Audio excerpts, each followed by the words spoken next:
Assalamualaikum warahmatullahi wabarakatuh. Perkenalkan, saya Putri Maharani dari Program Studi Manajemen kelas 232A. Di video kali ini saya akan membahas kembali materi atau hasil diskusi dari kelompok 3 pada pekan lalu.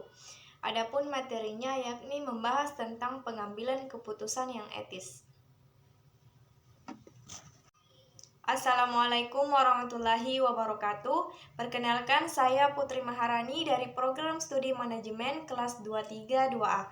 Di video kali ini saya akan membahas kembali materi atau hasil diskusi dari kelompok 3 pada pekan lalu. Adapun materinya yakni membahas tentang pengambilan keputusan yang etis. Definisi pengambilan keputusan. Menurut Terry dan Leslie, pengambilan keputusan adalah pemilihan alternatif perilaku atau kelakuan tertentu dari dua atau lebih alternatif yang ada. Adanya pengambilan keputusan didasari karena adanya beberapa variasi pilihan dari suatu tindakan yang akan diambil.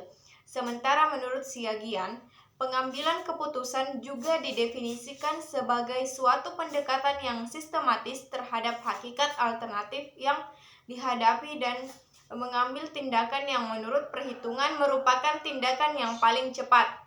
Dari beberapa penjelasan tersebut dapat disimpulkan bahwa pengambilan keputusan adalah pemilihan penyelesaian atas suatu masalah karena adanya beberapa macam model penyelesaian masalah yang sedang dihadapi seseorang maupun terhadap suatu organisasi.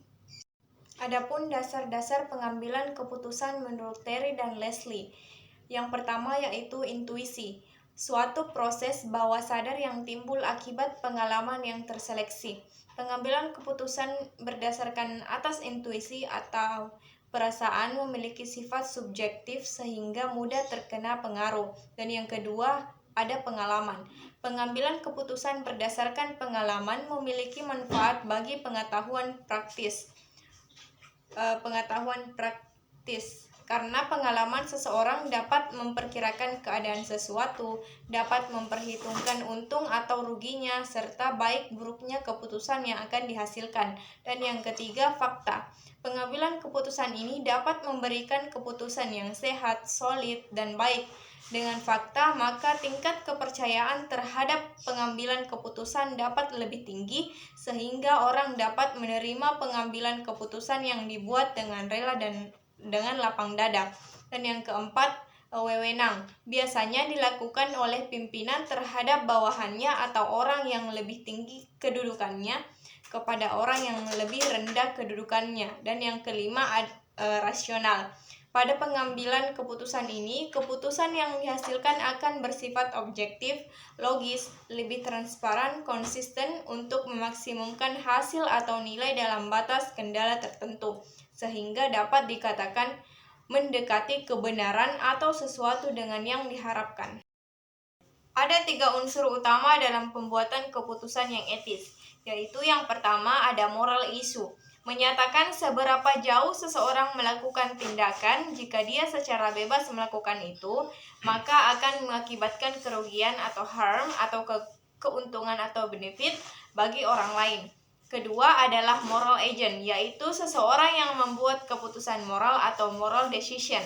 Dan yang ketiga adalah keputusan etis atau ethical decision, yaitu sebuah keputusan yang secara legal dan moral dapat diterima oleh masyarakat luas.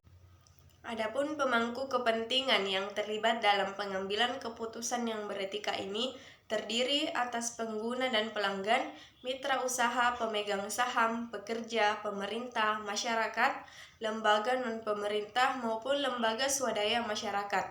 Adapun yang menjadi syarat mendasar yang perlu diperhatikan dalam pengambilan keputusan yang beretika menurut Brooks yaitu selalu berusaha mengakomodasikan kepentingan mereka atau will offense, mempertimbangkan distribusi yang adil antara beban dan keuntungan or fairness, and memperhatikan hak-hak.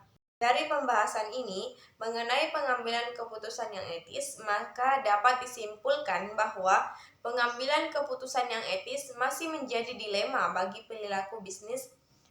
pelaku bisnis karena tidak adanya ukuran benar atau salahnya yang pasti dalam pengambilan keputusan.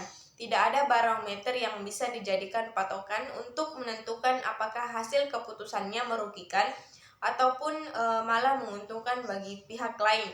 Namun demikian bukan berarti tidak ada model ideal yang bisa dijadikan sebagai referensi bagi pengambilan keputusan untuk menentukan keputusannya benar atau salah dan menguntungkan atau merugikan.